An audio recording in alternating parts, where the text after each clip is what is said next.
So are we live? All right. Well, we're here. It's warm out. We're almost done with this. I got a little row of stones left to throw in here a little bit. You see where I'm leveling and where I stopped. Friday afternoon, evening. How's it going for everybody? So I got a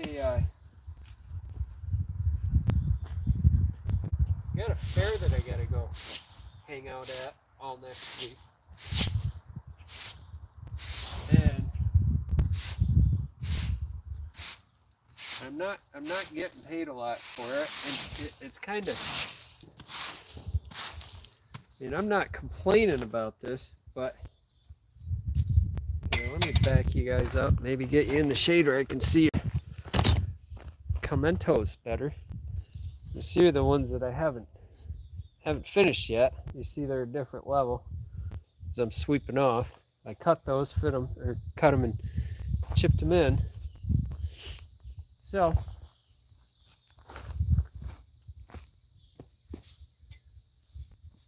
here's one thing that's interesting to me that I'm telling myself now. I have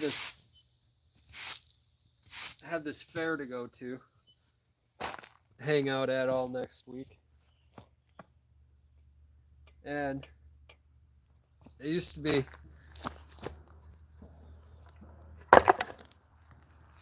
be a different contract than what it is now. Well, it's not even a contract. It's more like a, hey, we'll come show up, hang out for the week, and sell what you want to sell. I'm like, well, sales. We don't make any money off sales. I hate to tell you that. What we used to do at the fair was used to have an auction. I used to get paid. Basically, they were buying 25 to 30 carvings off me. I was coming to the fair, not selling anything. I was spending all week getting ready for the fair, getting their auction pieces ready. We had an auction. So they were buying the pieces from me at wholesale, and then we were settling up at the end based on how much money the auction brought. That was how our percentages worked out at the end.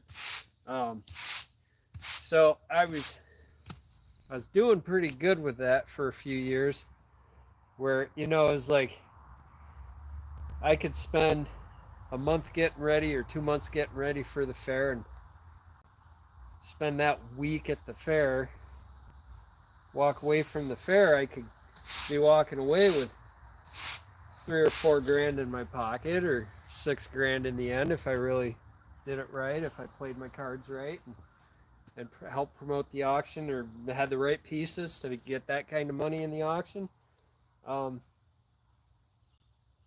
Also depended on who the sponsors were for each fair that year, but it was always good. And then when I started, this was way back. This is over 10 years ago. And when I started working a full-time job with benefits, it was hard to do the fair. It was hard to focus on it, get ready for it beforehand. So the last fair I did was just kind of like, yeah, this is my last one. I like it. I love you guys. I love being here, but I got to move on in my life and get a job with benefits. Fairs do not pay the mortgage. Well, they weren't at that time. I had to do 6 or 7 of them a year just to keep bills paid and to keep my truck on the road to get me to and from, and even that was hard. And it's just that thing where you look at something where how beat up you are getting to it, how beat up you are coming back out of it, and the taste the taste of a cold beer after being at your job all day,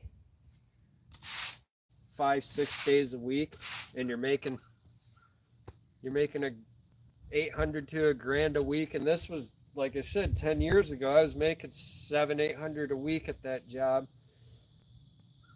I think it was 700-800 after overtime. Like 60-70 hours, you can make that much. I mean, the average pay was $500 a week back then, and that was good pay. You know, and the taste of the cold beer was too good. So I stopped doing the fairs for a while and really started enjoying my life. Because it's not even really the artwork that you do for the fairs isn't even the kind of artwork that I intend on doing. It's totally different artwork than I even got into chainsaw carving for. I got into chainsaw carving because it was an easy medium for doing large size artwork. There's big pieces of wood everywhere, big trees everywhere. You can always get them for free or cheap. It's showing you guys where this is going to here in this corner. That's my corner. There's my end. And I want to see my levels too, where about I'm at. See how much more gravel I need over here, if I need any. I think I have enough aggregate to finish. You know, if you think about it, if I think about it now, this is what's kind of killing me, guys. Is I gotta go hang out at this fair all week next week for $1,000. Like, that's my paycheck for the week.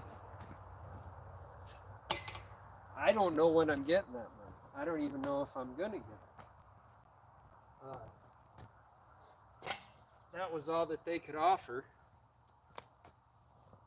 And then they're like, well, you can do all the sales you want, and we're not going to ask you to do an auctions. I was like, I guess it sounds, you know, it's hard for me anymore because I can go sit in my car for a week straight, delivering pizzas, and I can make more. I can make more money sitting in my car. Now, not doing this work. Well, and I even tried telling them, I was like, well, I don't know if I'm going to do it. Because that's not a lot of money. That's not a lot of money given all the costs that I have incurred just in getting there. Also, the amount of money that I'm losing if I stay there all week. I'm not out. I don't have time to be out doing deliveries, and by the time I pack up, I mean, they want me there all day, every day, from like 8 a.m. until 9-10 p.m. And I said, no way. Not for less than $200 a day. That's definitely not going to happen. Which is fine. They're being cool about it. They understand. But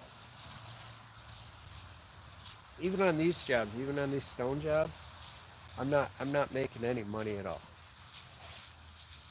By the time, I mean, I'm 8 months into this job. I've probably spent $2 or $3 grand just being here. And like I said, I could sit in my car,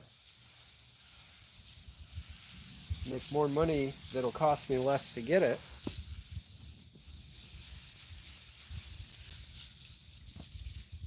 You know, it's not making sense to me, and this is where I want you guys to follow along and kind of take it as a lesson.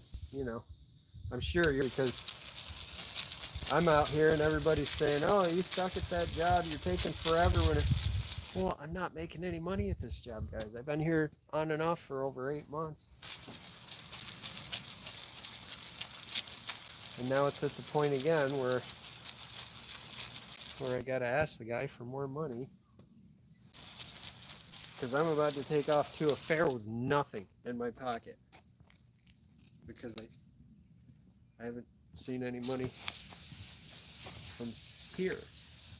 I haven't seen any money from this job in over a month. I haven't asked. I'm not saying that he's not paying me. It's just that thing where if you don't keep up with it and ask all the time, you can't expect the customer to have that on their mind every time they talk to you. And it's gotten out of hand because we've done so much extra here, like moving all these boulders around. I haven't gotten any stonework done because I've been moving boulders around for the past like 2 weeks. Every time I'm here, we got boulders to move. We've got some big stone that he bought for a countertop inside. He needs help getting that inside. I'm not just here putting together a stone patio. If I was just here putting together a stone patio, I'd have been out of here last fall.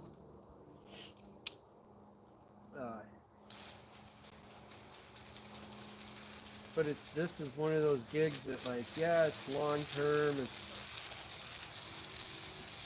I took it on because it was supposed to be extra money. It's supposed to be extra on top of what else I earn. I'm supposed to be able to do both at the same time, and I'm not supposed to be taking any carving jobs, any carving gigs.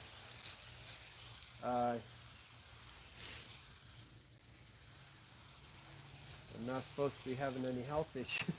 You know, I mean, when life takes over and you have all these side jobs, you have all this other stuff and all these goals and aspirations,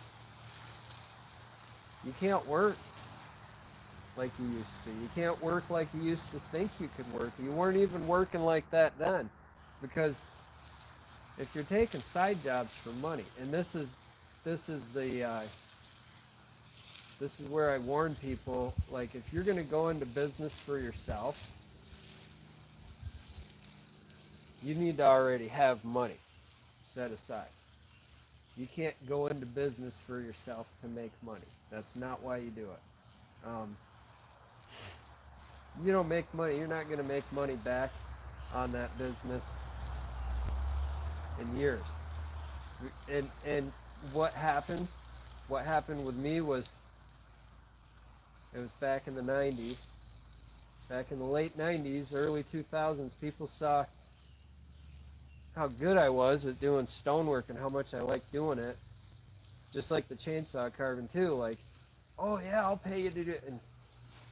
And that was the fun part, was you get those offers that come up. How do you pause a live? I don't know how to pause on a live. Because when they come up, the only thing I can do is blank the screen out.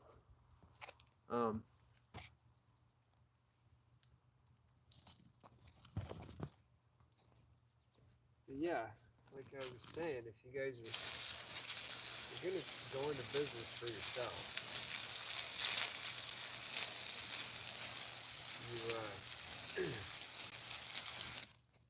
if you're gonna go into business for yourself, you gotta have money to do so. You can't go into it. Like, what got me excited to do it was when I had a job and people would call me over, like, you know, back then, making an extra $20 a day was a big deal.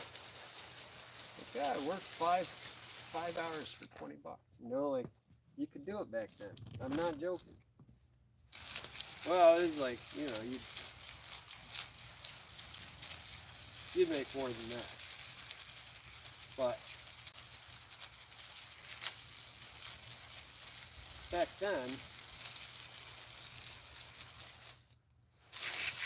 then we'd do stuff for 20 bucks an hour. And that was good money. On the side, it was really good money. Like back then, I was getting 20 bucks an hour to do stonework on my own. I'm thinking, man, I should quit my job and go do this full time. And as soon as I quit my job and went to do it full time, I couldn't find that 20 bucks an hour if it was right in front of me.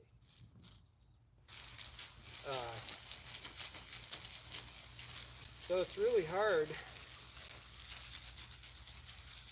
It's hard to keep up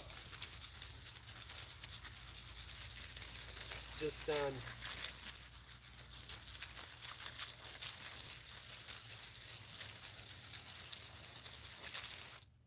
it's hard to keep up on the books. It's hard to keep up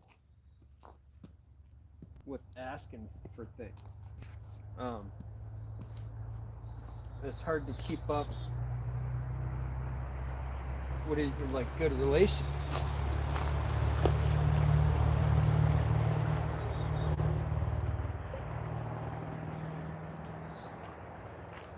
Because you're trying to do all of that when you work for yourself.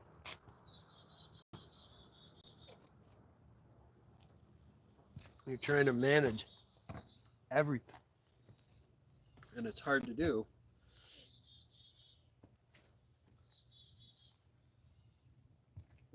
The hardest thing about this business, guys, is asking for money.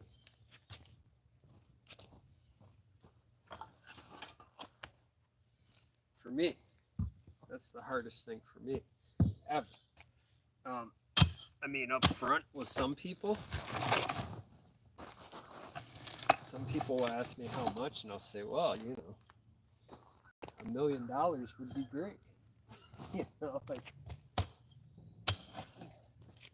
depends, because you get people that you don't want to work for, and those are going to be the people that are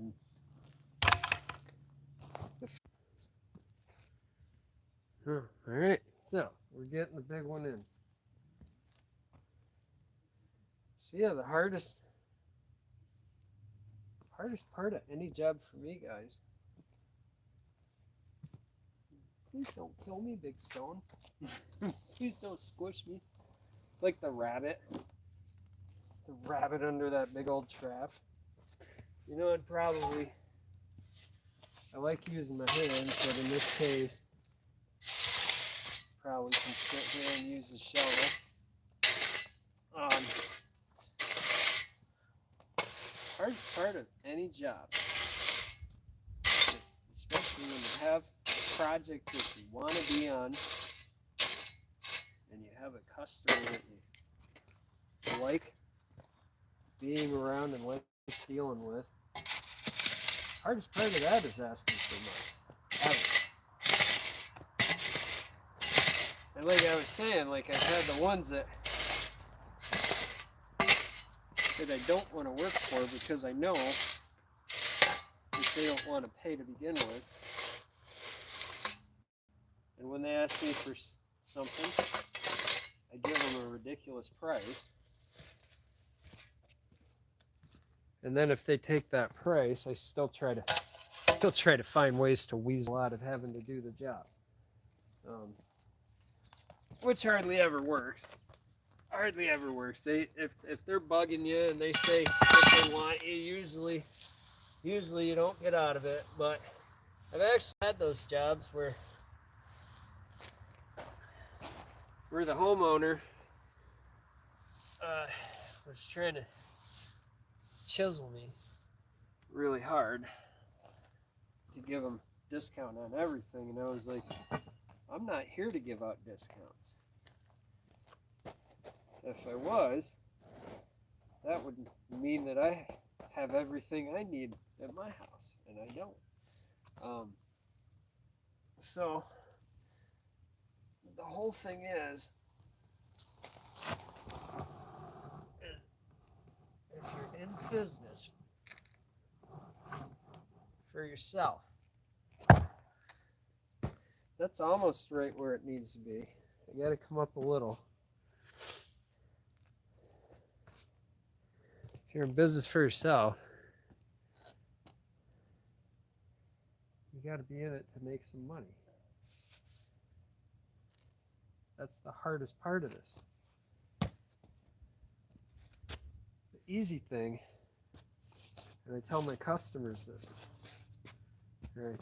I don't even call them my customers. I call them the people I work for at their homes.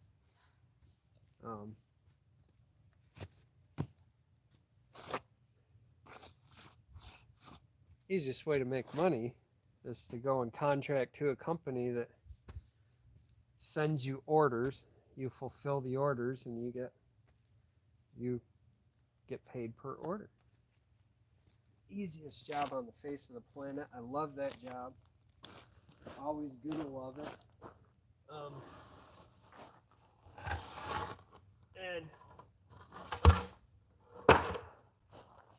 And I will say our days are numbered there. So because this isn't exactly where I want, I'm going to do a trick.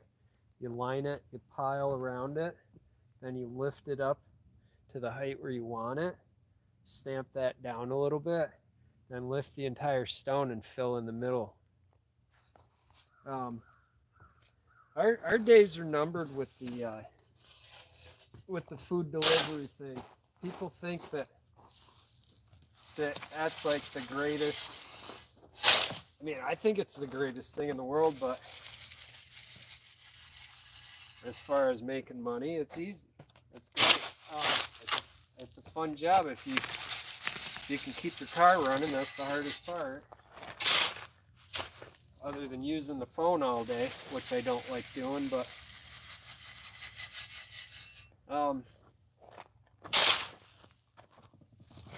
they're trying to replace us with robots and AI on that too. Drones. They want to have drone delivery. Walmart's even in drone delivery now. They're always going to find a cheaper way. They're always trying to find a way. They're they want 100% of the order now. The revenue from the order. They want to lower the cost of delivery. But they want to make more money at it. Well, the thing is in a real world economy that's trying to be vibrant, none of this is trying to have vibrancy right now. It's just big corporations. It's big business. Bad decisions. Making all the decisions. Big companies that are not running by traditional business model of business practice. Because it used to be, well, the harder we work, the more we're going to make. Get a bunch of good workers. Back, what was it? Back after World War II? Or actually after World War I? Was it? They had, was it called Works Progress Administration? The WPA. That was all about supporting the worker, safety, promise of more job security, all kinds of stuff. But throughout history, we've had,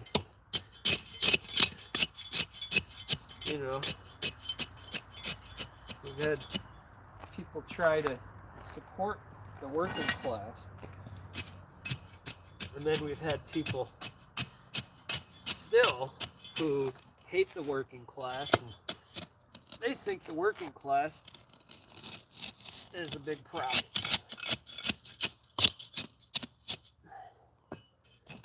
After the working class did all the work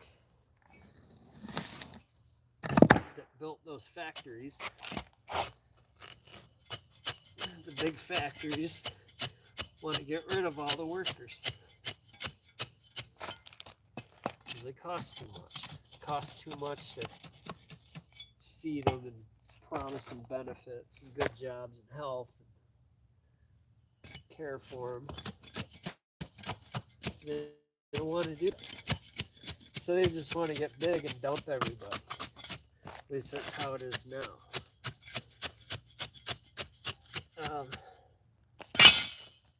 So you think, but I'm thinking about this fair, like, or even commissions where people, you gotta do it, we need you to do it. And I'm like, wait, the cost of everything has gone way up.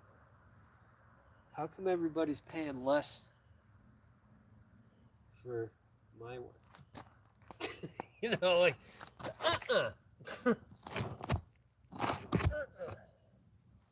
I mean, I'm not saying here.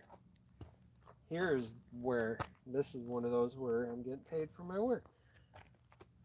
Gradually, and we don't stress it. I don't stress it because I know he will pay.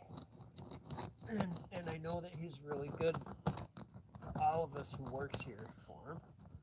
He's got people in and out on occasion. Nice guy. Good people to work for. So here is not the issue. The last 3 stone jobs I've had, for that matter, are not the issue. The last 3 stone jobs I had, this is why I'm doing stonework again. They were paying. They all paid. That's why I'm doing it again. The thing is that I'm getting old, and I'm getting to the point where I gotta get rid of something in my life. As far as thinking how broke I could be, how much time or energy it's going to take to do these things. And I'm saying in general, I got to think ahead and think what's going to be the best thing for me to do for my health and my sanity. Stop doing stonework? I don't know, because I really enjoy it. Oh, there goes the handle that I've had to glue before.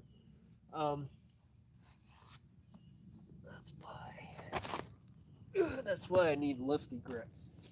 I need to get me some lifty grits.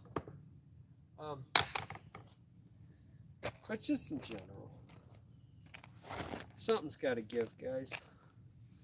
And even if it's something that I really enjoy doing, you know, it's like drinking or smoking.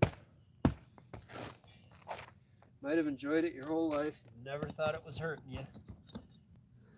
But then it wound up being one of the things that was trying to kill you in the end. You know, stonework can be the same way.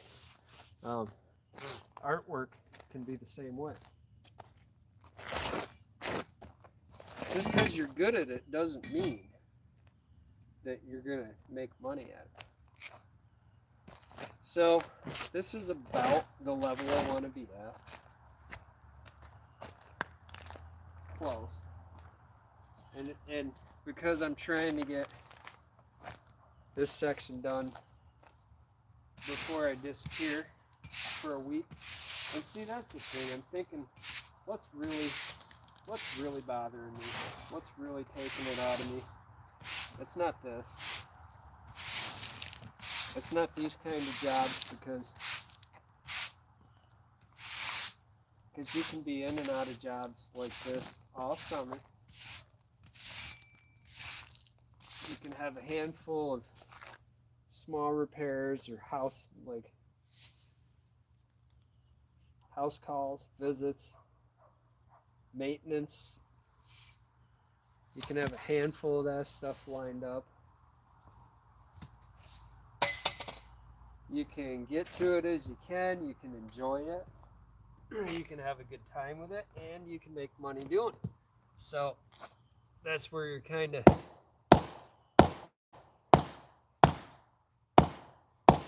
giving yourself a benefit.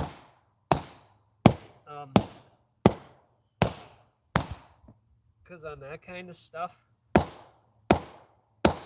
those are like gutter cleanings. Like I did 4 gutter cleanings last year, and I made like $1,200 doing 4 gutter cleanings, like just cleaning gutters. And it literally was a day or two at each one. I made $1,200 in and out. Cleaned everything up when I was done. A couple of the gutter clean, I think I did two gutter cleanings in one day, and I lowered the price because I started out. Each one, they're $400 per day. I was only there for a couple hours, and I think I lowered the price on both of them. I still came out $500 or $600 by the end of that day. So gutter cleanings is one thing you can do that's really cost, like, you're not putting a lot of money into that. Like if you have a leaf blower and a small electric pressure washer, those are great to get into. And tell you what, if I stand there and pressure wash stuff all day, and I'm making fat money doing that, because people do. There's guys out there, they're making ridiculous amounts of money pressure washing all day long, and they pressure wash everything. They'll wash big rigs, they'll pressure wash boats. See, and I've done that. There was one day a buddy of mine had me do boats with him. I think we were making like $300 a day each. Like each of us was getting $300 per day, just washing boats. Cake work, really cake work. I mean, it was hot, it was sweaty work. You're in the marina, you're under the whatever the covered docks there. It can get a little humid and sweaty in there, but where else would you rather be on a hot, sweaty day than down by the water making money? That's one good way to do it. All right, so now I want to lift this because I got it about where I want it. And see too, I'm looking at my gaps here. I might recut 1 or 2 stones tomorrow or the next day, because I do want to have this done before I leave for my 1 week hiatus. So, you gotta look at it. Don't look at it as, oh, I'm really good at that, I should be making a lot of money doing that. And don't let that salt you towards anything, because if you're not good at making money, it doesn't matter what you do. It's all going to be difficult. It's all going to give you a hard time. Is like I said, the money part of anything you do It's about the hardest part to deal with. That's why I like the whole DoorDash, Uber carts and thing. Because you don't have to think about the money. You just have to put some in.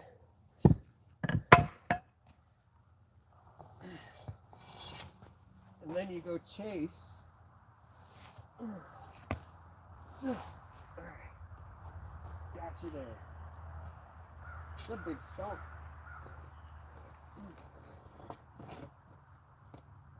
You know, the gig apps. You know, there's an app out there. There's one out there where you get paid to pick up dog poop. It's called Pooper. You get paid per scoop.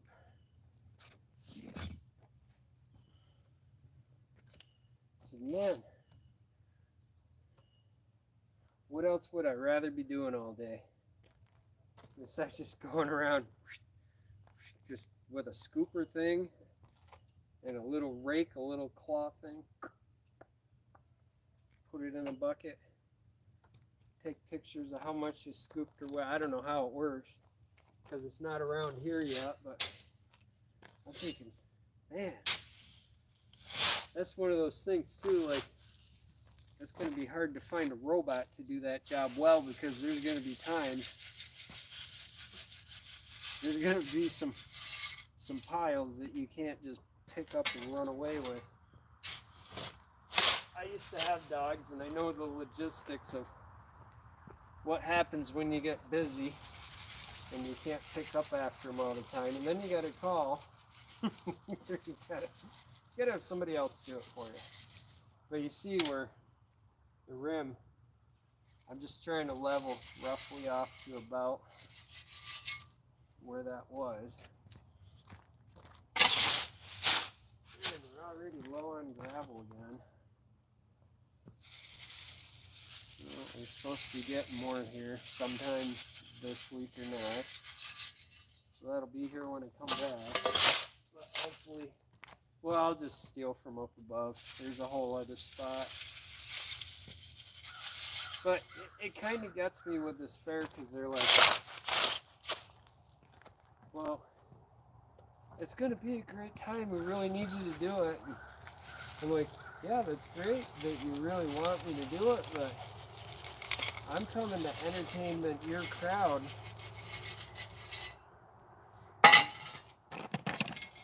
For less than I could be making sitting on my butt in my car, enjoying myself, sipping on iced coffee all day.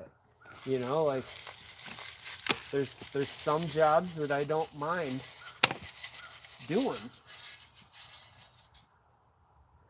for less than that pay, but entertaining, don't get me wrong, guys. Entertaining a crowd of people is work. It's not like I'm going to an event to carve what I want to carve. It's that I got to be there to entertain a crowd of people. I got to carve stuff that they're going to like, stuff that potentially I could sell. So there's stress behind it, because I'm going there not getting paid a lot. Got to try to make some money by the end of the week. It's the whole point in going. I'm not an entertainer. I don't even like doing YouTube videos half the time. And you know what? When I don't feel like doing YouTube videos, you guys don't see a video by me. I don't feel obligated to do YouTube videos because it's not paying my bills. I do YouTube videos because it's a little bit of extra. It's a little bit of extra, tiny bit of extra income every year. Like tiny bit, enough to pay for my shoes at the end of the year. That's how much YouTube buys my shoes every year. I buy 2 pairs of shoes a year normally because I wear through them so fast. Having my YouTube channel pays for my shoes and a couple of t-shirts. By the end of the year, my overall earnings for the entire year from YouTube buys my shoes. So I enjoy doing videos, but you guys never watch the ones that I enjoy doing. None of you ever go, like if I made a cool video, hardly anybody sees it. Hardly anybody ever watches the cool ones. Like I just put a couple of really cool ones out this month. Hardly anybody's even looked at them. And it doesn't bother me, but it tells me that I could be doing better things with my time. What amazes me is the ones that you guys do watch, which none of my videos are bad videos. I don't make bad videos. I don't make stupid stuff and then be like, oh, that's amazing, people watched it. I can't believe it. I never do that. I'm not Mr. Bigwig out there. What's his name? Mr. Big. Is it Mr. Big or Beast? Mr. Beast. I'm not one of them. I'm not trying to be.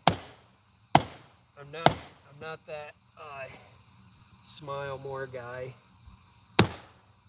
I'm not really good at marketing myself that way. Never really had that. Never really thought like, oh, I could be entertaining to watch. People should pay me to watch me. Like, I've never thought that about myself other than doing my artwork. Like, yeah, I should be getting paid somehow for teaching an art class. Because I can talk. I'm a good talker sometimes. And that's the beauty of YouTube is that it's that way for people like me to get paid doing what we're good at. Because I've taught art classes before. I've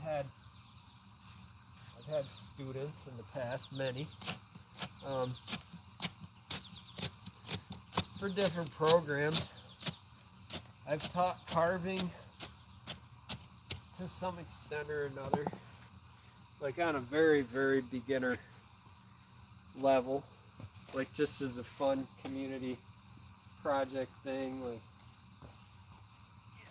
have a professional artist come in and teach you something, teach you how he makes money, the things that people like to do as hobbies. Yeah, and then what do you get from that? 10,000 hobbyists now out there making money, doing what you do. Great. There goes my income. There goes my paycheck doing that for a living. Carving used to be a pretty decent living. I used to get shows everywhere, contracts, fairs and festivals all year long. I used to sell a lot of stuff. It was a big thing for a while. But then it got more popular. And now it just seems like you're kind of resigned to this. It's the pigeonhole effect, where you're relegated to making bears and eagles and owls. Can you do a raccoon? Can you do a mushroom? Can you, yeah, we can do all that stuff. I do all that stuff all the time, but is that what I want to be doing? No. People are like, well, what do you want to be making? I'm like, oh, if people would asked me to carve him a skull, I'd make him a skull and I'd be like, yeah, that was cool, you know, which has happened. But does it happen a lot? No. Or like, but even then it becomes, now you're the skull guy and everybody wants skulls, and then you get tired of doing skulls. You know, like, I don't enjoy just making stuff just to make sales. I don't enjoy making stuff just to make other people happy. That's not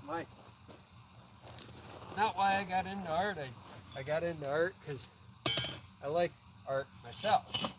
And I thought the tools were cool, and I thought if you got really good at it, it would pay off. Right? Because you see all these big, famous sculptors and artists. You see all these big sculptures around the world that are famous. Right? And you think, well, I could copy anything that I saw when I was in high school. And I would look at something and I could carve it, I could draw it, I could chisel it out of stone, I could make it out of clay, and it would look just like what I was looking at. So I wanted to, originally, I was really into drawing and painting.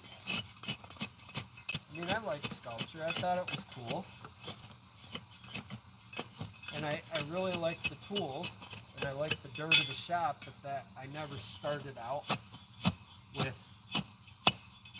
It wasn't until I visited sculptor studios and I said, holy cow, this looks just like where my grandpa works. It's the same, it's like this blown up shop with welders and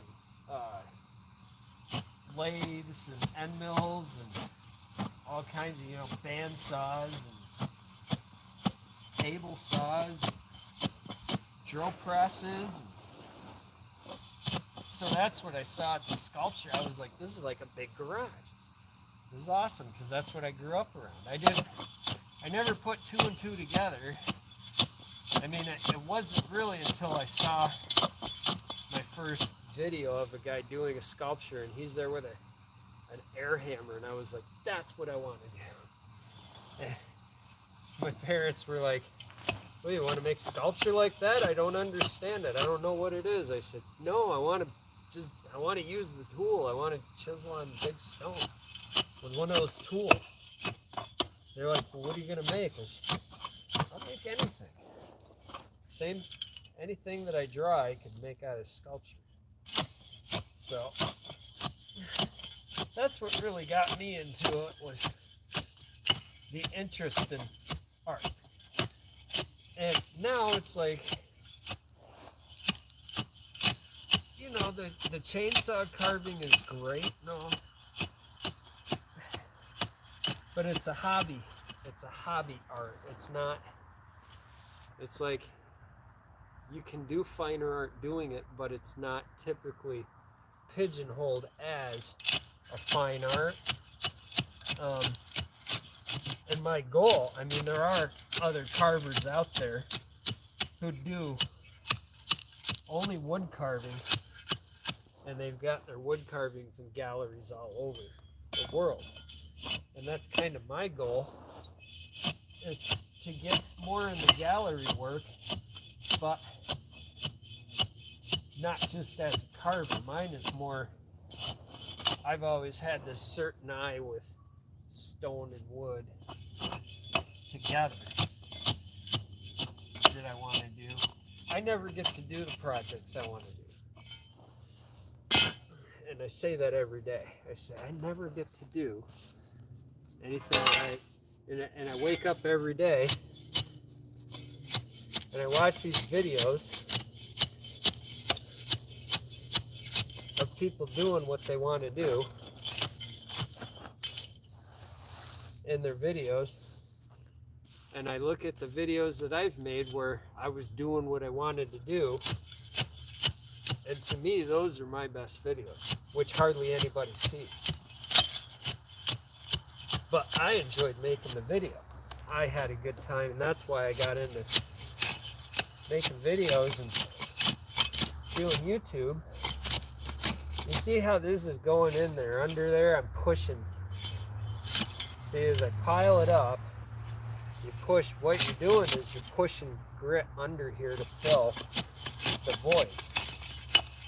Because I filled in the middle and left the outsides a little bit lower, now I'm packing in the edges so you have some in the middle. You can hear it. You can hear that's solid. You come along here, see it's about the same sound. And that whole thing, because you hear that, if you hear that, that's what a stone will sound like if you don't fill in underneath it. There's a little tiny bit of a void in under there. But you're going to hear, you will literally hear that. See, almost this one, but this one has fracture within the stone. I can't fill under it correctly. Well, you can fill under it, but that sound's never going to go away. It's going to sound like that because the stone itself has fracturing in the middle, layers wise. So it's going to sound hollow even though it's not. So that's what I'm doing here, is I'm tightening in because I got my middle raised up. Now I'm tightening in my outsides. And this guy should be good to go. And that's simply how I will level a stone where I want it to be, because now if I think about where water's going to go and drainage and all those things. And see, that wasn't so hard. Even though it's a big stone and it's hard to lift, it wasn't such a hard thing getting it leveled when I use that technique, because basically what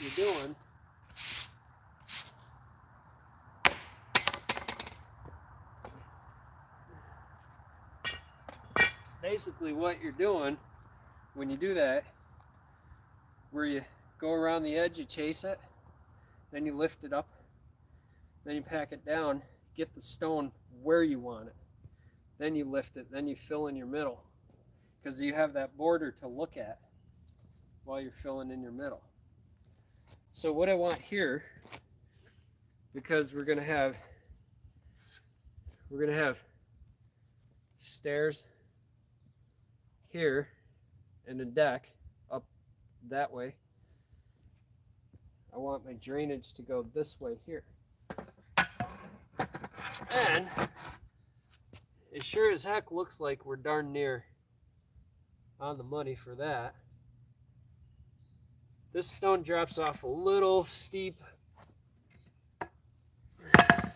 on this end, but there's a little bit, we call it a belly, but it's not the worst thing. See, and it's different. It was touching here. See there, you're gonna have a little belly. I could raise this lip up, which makes sense because we're a tad bit higher here, so I still have room. But I also want to be sure that water's gonna shed off of that, which it is, because it's already pitching this way. But I like, because this is on the end, right? This edge is the end of the walkway, or the end of the entire patio. So I'm not worried about the cupping effect here, because everything's gonna spill out off of that edge anyway. It's gonna go this way and go that way. So if you get a little bit of a cup here, you just follow it to that edge, you're at the edge. It's not gonna create a bowl and trap it. That's what I'm trying to get at. See, and then I got still that much. I still could bring that nose up that much and still have good wash on that if I wanted to get rid of that. I'm gonna leave it for now. I like it as it is for now. Yeah, we're touching the back line here, which means water's going that way. You see, there's no gaps. There's no gap for 3 stones. That means we're good and flat. So when we sand this, we're putting poly sand in the cracks. When we sand this, all the water is going to go that way. I mean, you're going to get, it's a little low here, but then it's high here, and it's high over here. And I chiseled all of this corner. You see, with my Bosch Bulldog, I had to chisel all that down. Well, one thing I haven't shown you guys yet, because I have to get the tanks filled and maybe get new hoses, is my torch kit and how I structure a stone at the end. I have 2 torch kits. I have a little cheapy torch kit that takes little oxygen and MAP gas bottles, and it runs out so fast. It probably cost me just as much just to get my garage set filled properly, have a proper torch set here for the entirety of the job, for doing this, all 3 areas.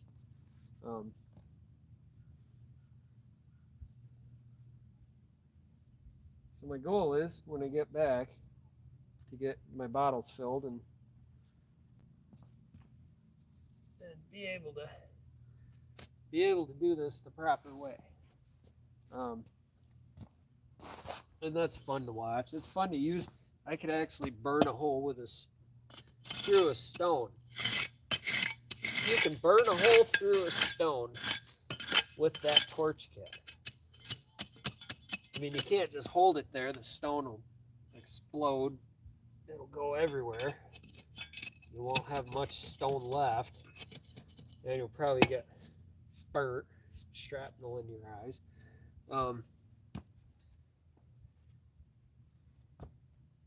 But if you work that hole and you go in, you pop and pull it out, cool it, you can put a hole right through a stone. I've done it before with just the torch. It's pretty cool little science experiment to do. It's fun. It's crazy how much heat that comes out of those torches. So I want to check here. Just make sure. Yeah, we're still running down. We're still going that way. Everything is still going that way.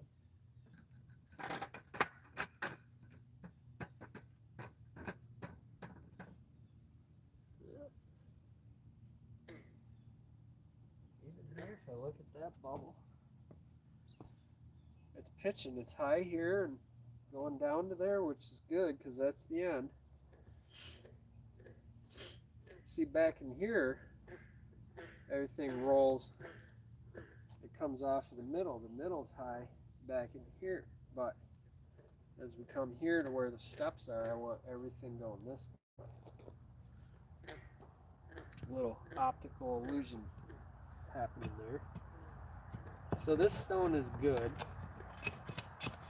I want to get more set around it, and then I want to re-sweep and repack the edges again.